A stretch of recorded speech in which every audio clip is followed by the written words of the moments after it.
Czekaj, nie umiem jej Jaką? wybrać. O, weź tą patelnię. No i co? Założyłeś ją? No. Weź się odwróć. I wstań. I stój. To Ej, działa! Słychać było. LOL! Masz strzałę wbitą w nią. Widzisz Ja ją? nie widzę. A faktycznie widzę. Czekaj, jeszcze raz. Nie ruszaj się.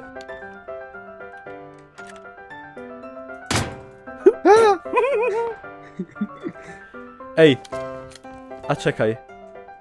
Nie ruszasz się? Wiesz, jakiś karama. No nie ruszam się. LOL! To jest chłopie genialne.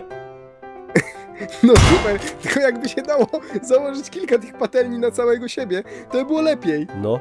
Ty, ale to jest lepsze od kamizeli. To jest niezniszczalne. Dobra. Test się powiódł. A Spisałeś czekaj, się. a weź zrób, czekaj. No. O, no, czekaj. Czekaj. Nie, bo No. jestem na wysokości. Czekaj. Tylko tak weź, żeby nie w głowę jakby co. No. To inaczej muszę stanąć. O tak, wycof się.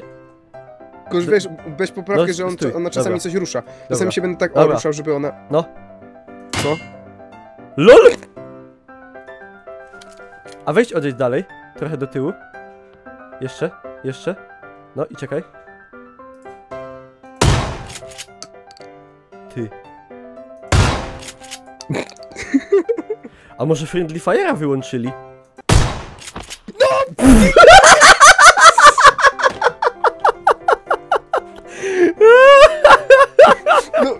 wiesz co ci powiem? Chyba nie. Wyłączyli.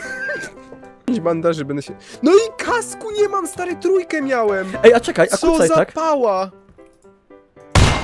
O, no, to był rykoszet. Mama! Mama!